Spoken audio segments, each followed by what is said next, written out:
ये मुलाकातें 18 सितंबर 1999 से पहले हो चुकी थीं।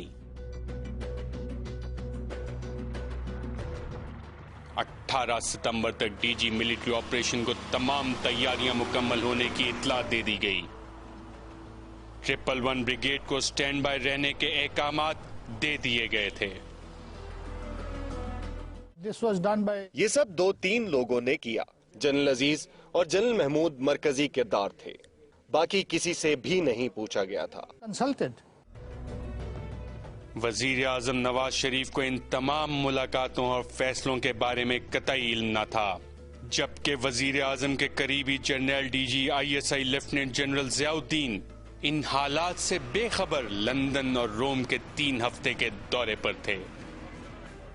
ये इन तमाम हालात से वजीर आजम की लाइल्मी ही थी कि उन्होंने सितंबर के आखिर में परवेज मुशर्रफ से अपने ताल्लुकात बेहतर करने की आखिरी कोशिश के तौर पर उन्हें रायवंड अपने घर मदऊ किया और उनकी मुलाकात अपने वालिद मियां शरीफ से भी करवाई।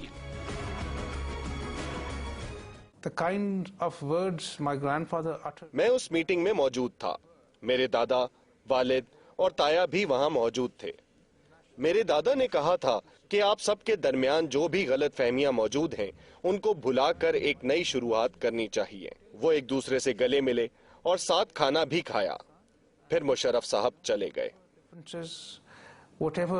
जब मुझे उम्रे पे भी लेकर गए, इनके दिमाग में, जब मुझे डिनर पे भी बुला रहे हैं, इनके दिमागों में एक कॉन्स्पिरेसी थी, उसको ये बड़े आराम से एग्जीक्यूट कर रहे थे और मुझे एक सिचुएशन ऑफ कॉम्प्लेक्सेंसी में डाला हुआ था कि बिल्कुल ये the conspiracy was in their mind.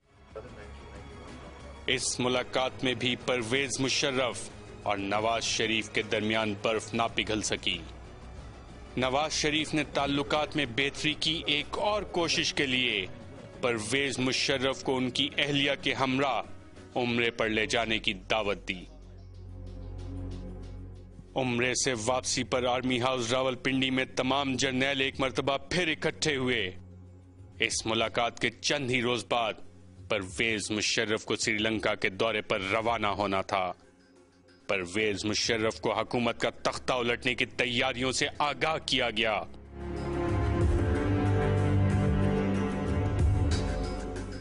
इस मुलाकात के इख्तिताम पर परवेज मुशर्रफ ने हिदायत जारी की कि अगर उनकी मुल्क में अदम मौजूदगी के दौरान वजीर आजम नवाज शरीफ ने उन्हें बरतरफ करने की कोशिश की तो इक्तिदार पर कब्जा कर लिया जाए।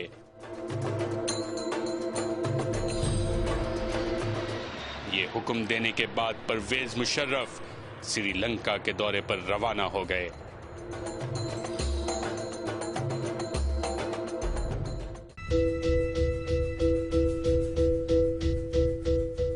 10 अक्टूबर को रायवंड में वजीर आजम नवाज शरीफ ने रात के खाने के बाद अपने बेटे हुसैन नवाज को बुलाया। नवाज शरीफ ने हुसैन नवाज को चंद नुकात लिखवाने के बाद उन्हें एक तकरीर की सूरत में लिखने का कहा।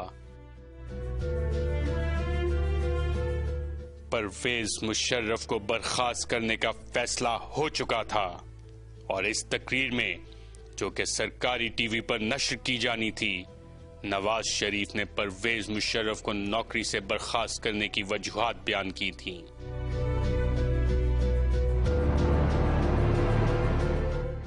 अक्टूबर को नवाज शरीफ मुत्तहिदा अरब इमारात के एक रोजा दौरे पर गए। बताया यह जाता है कि यह एक मामूल का दौरा था जिसमें वजीर आजम नवाज शरीफ ने मुत्तहिदा अरब अमारात के अमीर की अय्यादत के लिए जाना था, लेकिन वजीर आजम के जहाज में एक मुसाफिर ऐसा भी था जिसके साथ जाने की इत्तला किसी को ना थी।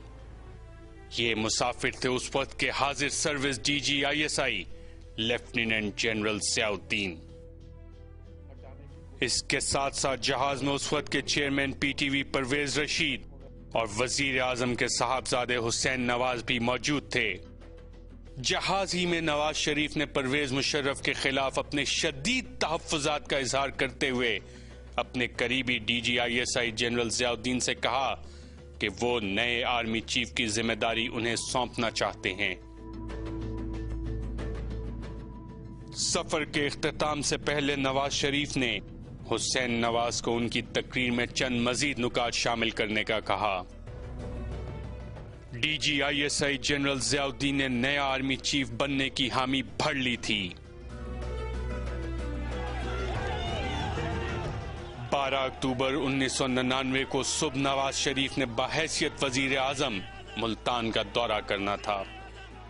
नवाज शरीफ के साथ जहाज में परवेज रशीद, हुसैन नवाज और पाक फौज के चंद अहलकार मौजूद थे। दौरान सफर नवाज शरीफ की तकरीर के मतन पर गुफ्तगू जारी रही। हैरानकुन तौर पर नवाज शरीफ जहाज से अकेले ही बाहर आए। नवाज शरीफ की हिदायत के मुताबिक परवेज रशीद की सरबराही में तकरीर को दोबारा लिखा गया।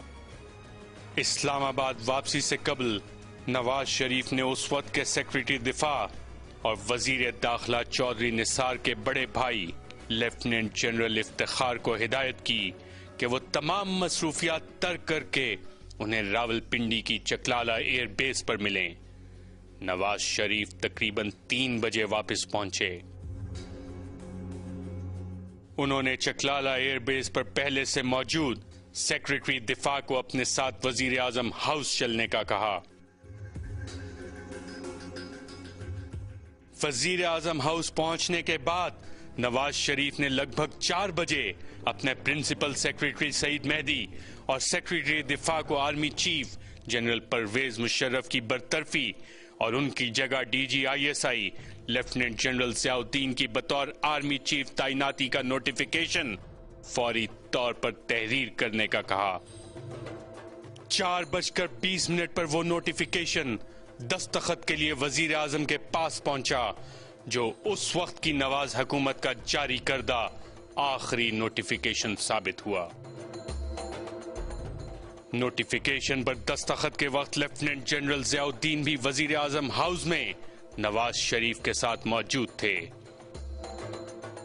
नोटिफिकेशन पर दस्तखत के बाद नवाज शरीफ ने शेरवानी ज़ेब तन की और 4:40 पर ईवान सदर के लिए रवाना हो गए, जहां उन्होंने सदर रफीक तारड़ से भी नए आर्मी चीफ की तैनाती के नोटिफिकेशन पर दस्तखत करवाए।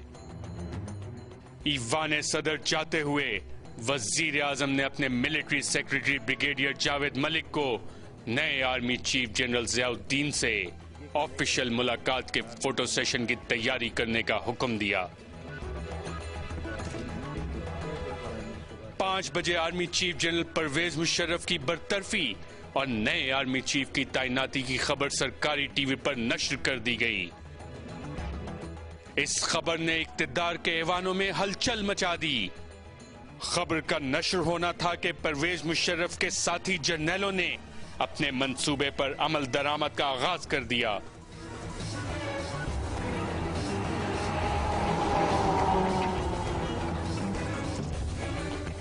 हैरानकुन तौर पर खबर चलने के महज 20 मिनट के अंदर 111 ब्रिगेड के जवान सरकारी टीवी की इमारत में दाखिल हो चुके थे, जहां उन्होंने इस खबर को फौरी तौर पर रोकने का कहा। ये न्यूज जो पहली दफे आई है ये 5 बजे आई थी, उसके बाद एक आध दफे रिपीट भी हुई थी। 6 बजे की जो न्यूज आनी थी उस पर उन्होंने कहा कि जी यहाँ आर्मी आ गई है पीटीवी पे, और वो ये न्यूज अब नहीं चलने दे रहे हैं। पीटीवी से वजीर आजम हाउस तक ये इत्ला फौरी तौर पर पहुंच गई। इस इत्ला के पहुंचते ही वजीर आजम को एहसास हो गया कि वो जिस अमर को इतना आसान समझ रहे थे वो इतना आसान नहीं था। खबर चलने के बाद ही फौज की नकलो हरकत शुरू हो चुकी थी। 111 ब्रिगेड के जवानों ने वजीर आजम हाउस को घेरे में ले लिया। ब्रिगेडियर जावेद इकबाल जो कि मिलिट्री सेक्रेटरी थे प्राइम मिनिस्टर के, उन्होंने आके वहां बात की है ऑफिसर से कि why have you entered the prime minister house and this is not the proper thing to do, जिस पे they were not prepare to listen. मैं मोहम्मद नवाज शरीफ सिद्ध के दिल से हल्फ उठाता हूँ As Prime Minister of Pakistan, Pakistan जिंदाबाद। पाइंदाबाद। वकील में जनरल इफ्तिखार बोल रहा हूँ। Aircraft he will be guided by the HP in Karachi.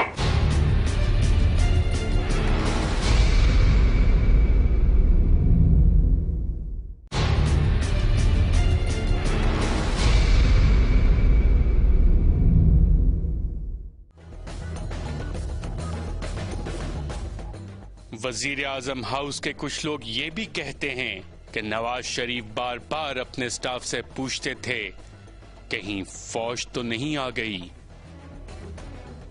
रात 9 बजे corps commander Rawalpindi lieutenant general Mahmood और लेफ्टिनेंट जनरल अली जान औरकजई वजीर आजम हाउस पहुंच गए और लेफ्टिनेंट जनरल महमूद ने वजीर आजम नवाज शरीफ को देखते ही बेसाख्ता कहा, मैं खुदा से दुआ करता था कि हालात बेहतर हो जाएं और हमें ये दिन ना देखना पड़े।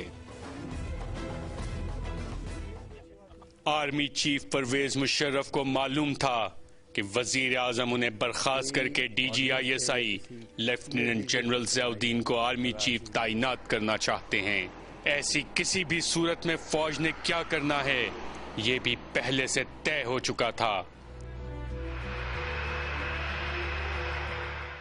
मगर जिस वक्त श्रीलंका से PIA की कमर्शियल फ्लाइट PK 805 ने कराची एयरपोर्ट के लिए परवाज शुरू की तो ये एहसास किसी को ना था कि इस कम दौरानिये की डायरेक्ट फ्लाइट के पाकिस्तान पहुंचते पहुंचते इक्तिदार के ऐवानों में एक तहलका मच चुका होगा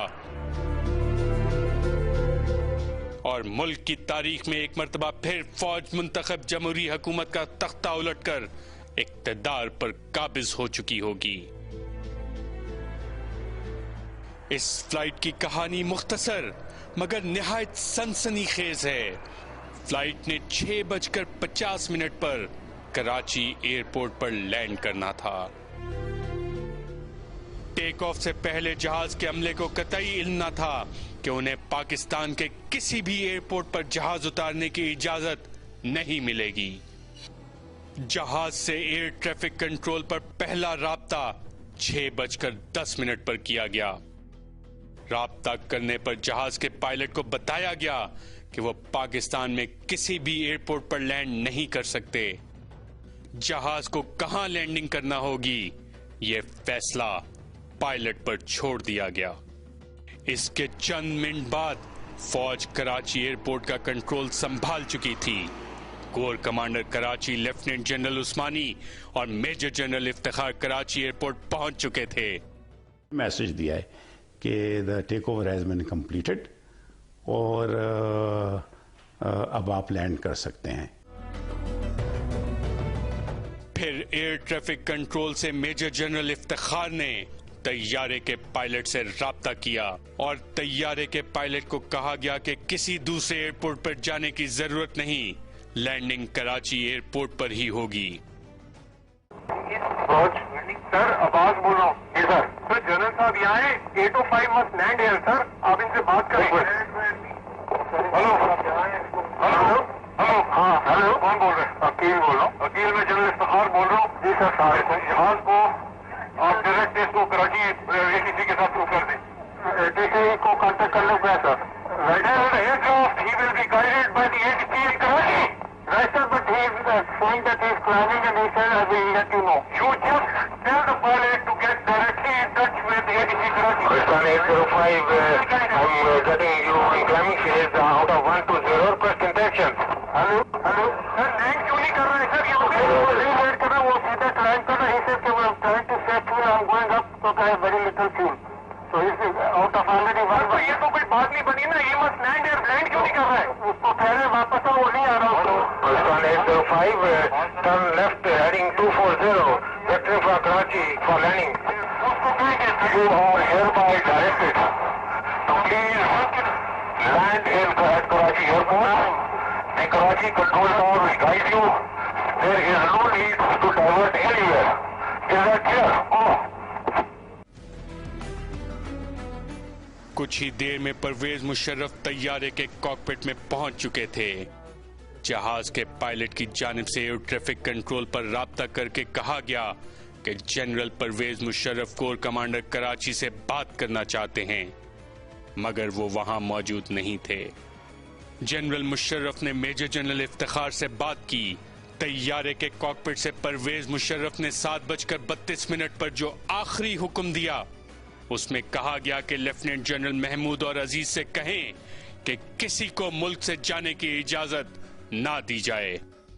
तैयारे के कराची एयरपोर्ट पर लैंड करने तक तमाम मामलात फौज के हाथ में आ चुके थे। परवेज मुशर्रफ का रास्ता साफ था। सब कुछ मंसूबे के मुताबिक हुआ। इसके बाद आर्मी चीफ जनरल मुशर्रफ और उनके साथियों को इक्तदार संभालने में कोई दिक्कत पेश नहीं आई। पाकिस्तान हमेशा पाइंदाबाद।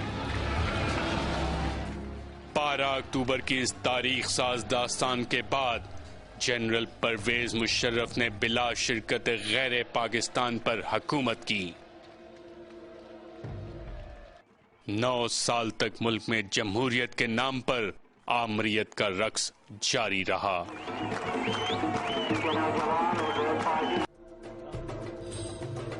कहानी में मुख्तलिफ किरदार आते रहे और जाते रहे।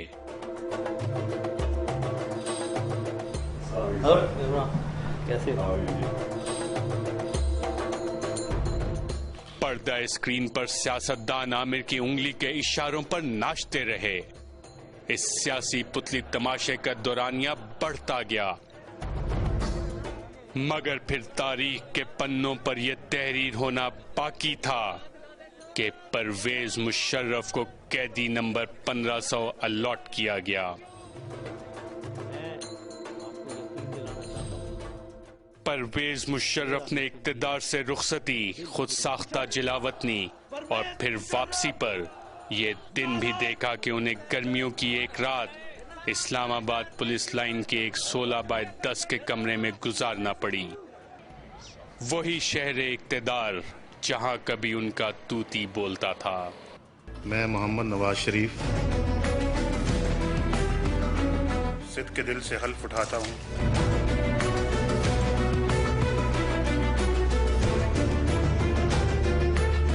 As Prime Minister of Pakistan, I will discharge my duties and perform my functions.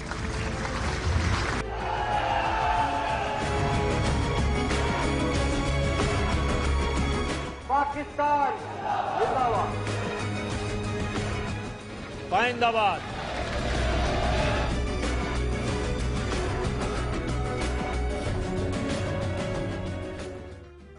दुनिया में इक्तदार के अरूज और जवाल की दास्तानें निहायत सबक आमोज हैं। नवाज शरीफ का सितारा अटक जेल की काल कोठरी से निकलकर एक मर्तबा फिर इक्तदार के ऐवानों में जगमगाया। That I will bear true faith and allegiance to Pakistan. और परवेज मुशर्रफ अपने ही तामीर करदा फार्म हाउस में कैद हुए।